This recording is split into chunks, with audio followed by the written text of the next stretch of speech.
باہر محلے سے لوگ آتے ہیں نماز پڑھنے، اور تم بھی پڑھ رہے ہوتے ہو، تمہاری اور ان کی نماز میں ایک رتی کا فرق نہیں ہوتا۔ تمہاری نماز سے یہ نہیں پتہ چلتا کہ یہ اہل علم ہیں جو نماز پڑھ رہے ہیں۔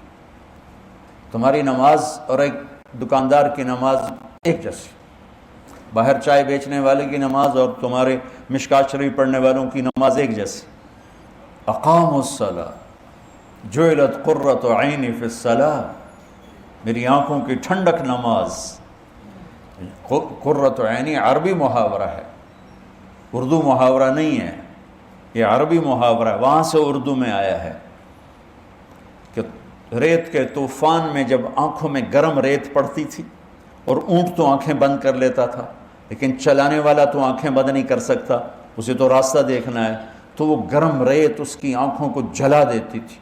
تو چلتے چلتے چلتے چلتے جب اسے کوئی اونٹ نظر آتی، کوئی پہاڑی نظر آتی، کوئی کھو نظر آتی، کوئی چٹان نظر آتی، وہ اونٹنوں کو بٹھا کے بھاگ کے اس کے نیچے چھپتا اور جلدی سے مشکیزہ نکال کے پانی لے کر اپنی آنکھوں میں ڈالتا، اور تھوڑی سی جب ٹھنڈک ہوتی تو کہتا شکر ہے آنکھیں ٹھنڈی ہو گئیں۔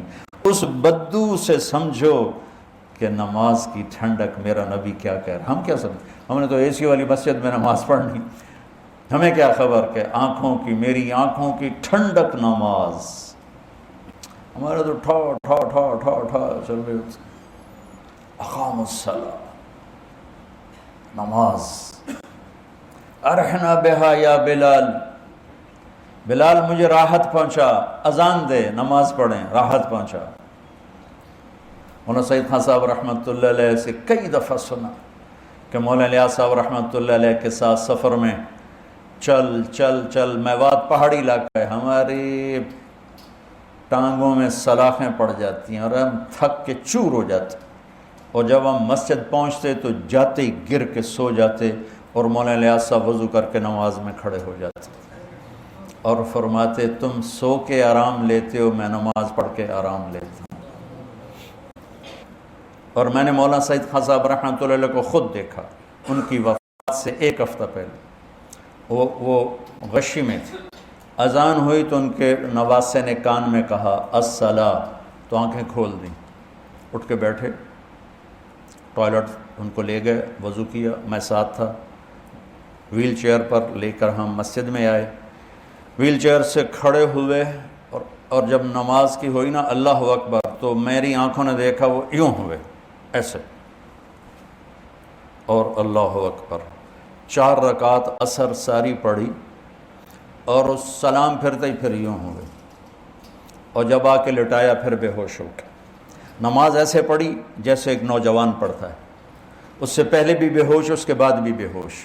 جعلت قرۃ عینی فی الصلاۃ، یہ نماز بنانی پڑتی ہے، پڑھنے سے نماز نہیں بنتی، بنانے سے نماز بنتی ہے، اور میں اللہ کے سامنے کھڑا ہوں، یہ ہے اقامت صلاۃ۔ اور میری اور میرے رب کی گفتگو ہے جو کہ جعلت الصلاۃ بینی و بین عبدی، کہ نماز میرے اور میرے بندے کے درمیان مکالمہ ہے، میرا بندہ مجھ سے مناجات کرتا ہے، مجھ سے باتیں کرتا ہے۔ حضرت علی کا فرمان ہے جب میرا دل کرتا ہے میں اللہ سے بات کروں میں نماز پڑھتا ہوں، اور جب میرا دل کرتا ہے اللہ مجھ سے بات کرے تو میں قرآن پڑھتا ہوں۔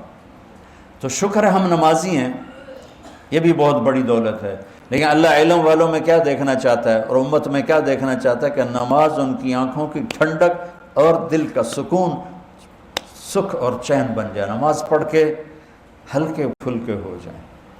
یہ نماز بنانے سے، نماز کیسے بنتی ہے؟ پہلے باہر محنت کرنی پڑتی ہے، وہ کیا؟ آنکھ غلط نہ دیکھے۔ نماز بنانی ہے تو اس پر پردہ، اس پر پہرا بیٹھاؤ، اور کانوں پہ پہرا بیٹھاؤ، اور زبان پہ پہرا بیٹھاؤ۔